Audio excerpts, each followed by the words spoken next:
Good morning बच्चों। 12th का class की केमिस्ट्री चल रही है, यूनिट सेकंड सॉल्यूशन चल रही है अपनी। देखिए टॉपिक चल रहा था अपना नॉर्मेलिटी। नॉर्मेलिटी के बाद क्या है कि मोल फ्रैक्शन कैसे निकाले जाते हैं। देखो मोल फ्रैक्शन निकालने का फार्मूला क्या है, देखो इसको एक्स से रिप्रेजेंट करते हैं जर्नली, ठीक है। तो देखिए फार्मूला क्या है, कैसे निकालते हैं मोल फ्रैक्शन। देखो एक्स मान लो कि किसके लिए मोल फ्रैक्शन ऑफ सोल्यूट के लिए निकालना है, ए सोल्यूट मान लिया, ठीक है। तो अब आपके ऊपर डिपेंड करता है, यहाँ से आपके पास क्या है कि ए यदि सोल्यूट मानना है तो सोल्यूट और सोलवेंट मानना है तो सोलवेंट। तो इसको रिप्रेजेंट करके चलिए भाई, ठीक है, क्योंकि ये यही चीज़ है इसमें देखने की कि भाई अब देखो अब क्या मान लिया सोलवेंट, तो ए क्या मान लिया सोलवेंट, तो सोलवेंट आ जाएगा तो एक्स ए, ठीक है। मोल फ्रैक्शन ऑफ सोलवेंट तो क्या आ जाएगा, देखो number of moles of the solvent है तो सोलवेंट और सोल्यूट है तो सोल्यूट अपॉन में number of moles of solute and solvent. तो दोनों चीज़ है, ए आपने सोलवेंट बनना है तो सोलवेंट प्लस सोल्यूट। तो यदि कहता है कि किसके निकालने होते हैं, सोल्यूट के निकालने होते हैं, क्योंकि बी सोल्यूट माने है तो number of moles of the solute upon में number of moles of solvent and solute. यानी कि कहने का मतलब क्या हुआ कि मोल फ्रैक्शन क्या है, it is the ratio of, दो चीज़ों का रेशियो है, तो it is the ratio of the number of moles of the solute है तो सोल्यूट और सोलवेंट है तो सोलवेंट, ठीक है। तो सोलवेंट है तो सोलवेंट और सोल्यूट है तो solute. It is the ratio of the number of moles of the solute या solvent to the number of moles of the solution. Solution किसका या सोल्यूट एंड सोलवेंट किसका, हाँ ठीक है। तो इस प्रकार मोल फ्रैक्शन निकाले जा सकते हैं, किसी के भी निकालो। वैसे टोटल दोनों का सम जो है एक्स ए प्लस में X B, number of moles हमेशा 1 के बराबर होते हैं, दोनों का सम क्या आ जाएगा 1 के बराबर रहेगा, याद रखिए इस चीज़ को, ठीक है। तो दूसरा है मास फ्रैक्शन। भाई क्या है मास फ्रैक्शन, देखो फ्रैक्शन मैंने भिन्न होया करा है, ठीक है। वैसे भी आपने याद होगा मैथ में पढ़िए, मोल का था तो मोल का फ्रैक्शन है तो मोल फ्रैक्शन का आगा, ठीक है। मास फ्रैक्शन तो अब मास का फ्रैक्शन आ जाएगा। अब देखो किसका निकालना है, mass fraction of the solute या सोलवेंट। तो सोलवेंट आपने क्या रिप्रेजेंट कराया बी से, ए से, तो वो देख लियो आपने, है ना। हर बार जब भी टॉपिक चलाओ तो ये बात जरूर डिफाइन करना, ठीक है, ए क्या सोल्यूट है या सोलवेंट, ठीक है नहीं, तो वो देख लेना। तो अब देखो मास ऑफ किसका निकालना है, आपने सोल्यूट का निकालना है, किसका निकालना है mass of solute, mass fraction निकालना है। तो मास फ्रैक्शन किसका निकालना है, देखो मास फ्रैक्शन ऑफ किसका है, ऑफ सोल्यूट का निकालना है तो सोल्यूट आ जाएगा। तो सोल्यूट क्या मानना है आपने बी, ठीक है, तो बी का तो क्या आ जाएगा, देखो वेट, ठीक है, किसका बी है तो बी, ए होता तो ए, ठीक है नहीं, और अपॉन में टोटल। तो देखिए क्या लिखोगे, it is defined as the ratio है किस चीज का, of the mass of one component, solute है तो सोल्यूट और सोलवेंट है तो solvent, to the total mass of the solution, total mass of the solution, ठीक है। तो उसके बाद एक टॉपिक है छोटा सा, parts per million, parts per million. तो देखो नाम से ही पता चल रहा है कि मिलियन का मतलब क्या था, उसी के हिसाब से चलोगे तो क्या आ जाएगा, देखो भाई पार्ट्स पर मिलियन होता क्या है, यानी पीपीएम बोलते हैं इसको, क्या बोलते हैं पीपीएम, ठीक है, parts per million, parts per million. तो देखो आपने पीपीएम कैसे निकालते हैं, देखो कहीं याद आवे पर पिकोमीटर होगा, ठीक है, गलत हो जाएगा।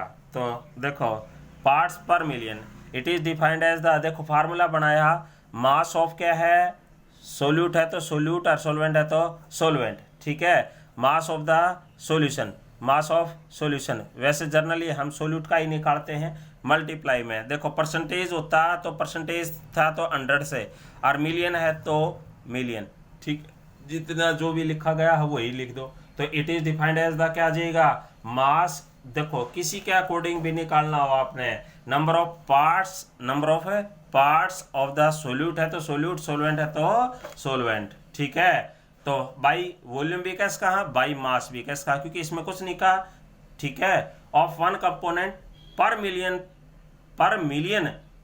पार्ट्स बाय द मास या वॉल्यूम ऑफ द सॉल्यूशन, ठीक है। तो इस प्रकार आपने याद रखनी है, दो इक्वेशन याद है ये आपके पीछे न पढ़ के आए थे, ठीक है। तो M1 V1 तो क्या आ जाएगा M2 V2 कैस कहाँ, ठीक है। और कहते हैं नॉर्मेलिटी की इक्वेशन थी तो N1 V1 तो N2 V2 के बराबर, दोनों इक्वेशन है, नॉर्मेलिटी इक्वेशन, मोलरिटी इक्वेशन, ठीक है। अब बात चल पड़ी, टॉपिक है solubility, solubility of solid in liquid, solid in liquid.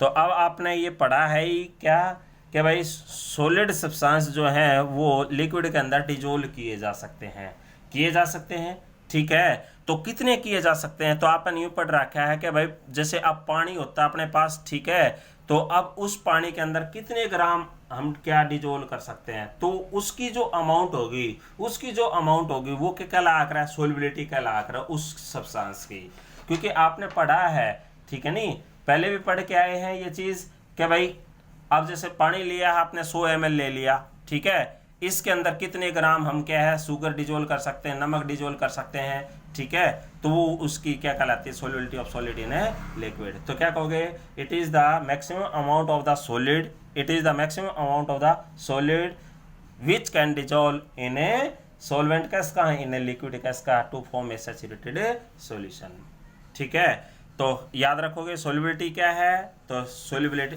Soluble होने की कैपेसिटी को क्या बोलते हैं, सोल्युबिलिटी।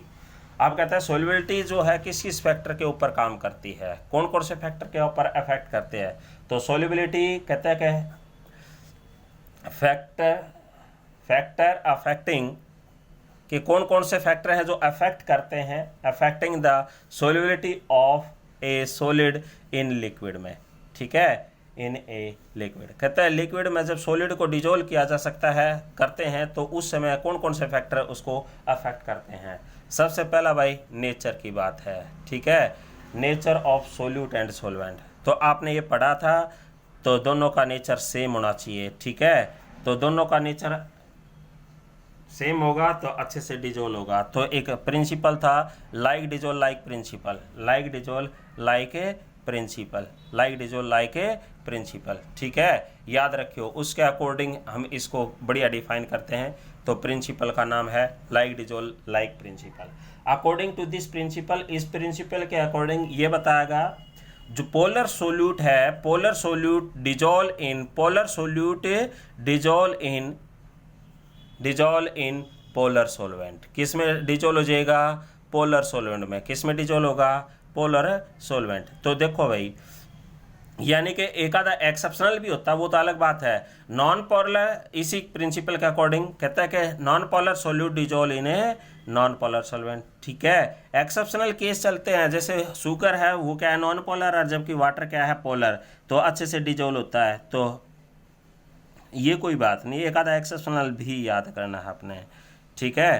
तो according to this principle the polar solute dissolve in polar solvent, non polar solute dissolve in a non polar solvent, ठीक है। तो एग्जाम्पल हैं ये अच्छे से याद करने हैं, ठीक है। दूसरा उसके बाद यानी कि nature of the solute and a solvent दोनों के ऊपर डिपेंड करता है। उसके बाद देखिए टेम्परेचर, सेकंड क्या है फैक्टर, टेम्परेचर। तो आपने ये देखा होगा ठंडे दूध में जल्दी चीनी डिजोल्व होती है कि गर्म में, ठीक है, तो गर्म में होती है। तो इसका मतलब सीधी सी बात है, increase the temperature increase the solubility of solid in a liquid, ठीक है। तो हमेशा इंक्रीज ही होती है, ठीक है।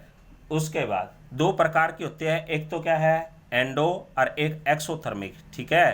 तो दो प्रकार की रिएक्शन होती है भाई, आपने पढ़ा है एंडोथर्मिक और क्या है एक्सोथर्मिक। जैसे आपने पढ़ा था एक्सो मीन्स जिसमें वाटर मॉलिक्यूल, जिसमें हीट बाहर निकले, एंडो का मतलब जिसमें हीट ली जावे, ठीक है। तो जैसे हम क्या है कि वाटर के अंदर सोडियम क्लोराइड डिजोल्व करते हैं, ठीक है, तो इसका मतलब क्या हुआ कि ये क्या है कि इसको हमने क्या कुछ न कुछ एनर्जी देनी पड़ेगी, ठीक है। एंडोथर्मिक कहते हैं कि एंडोथर्मिक आपने पढ़ा है कि जैसे चूना लेके आते हैं, ठीक है, चूना लेके आए, यानी कि चूना लेके आए और वाटर के अंदर डिजोल्व कर दिया तो कैल्शियम हाइड्रोक्साइड बनाता है, तो आपने पढ़ा है। तो इसमें क्या होगा कि हीट प्रोड्यूस होगी, ठीक है।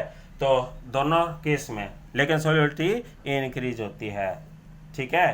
तो याद रखोगे, तो दोनों के दोनों केस थे। Thank you.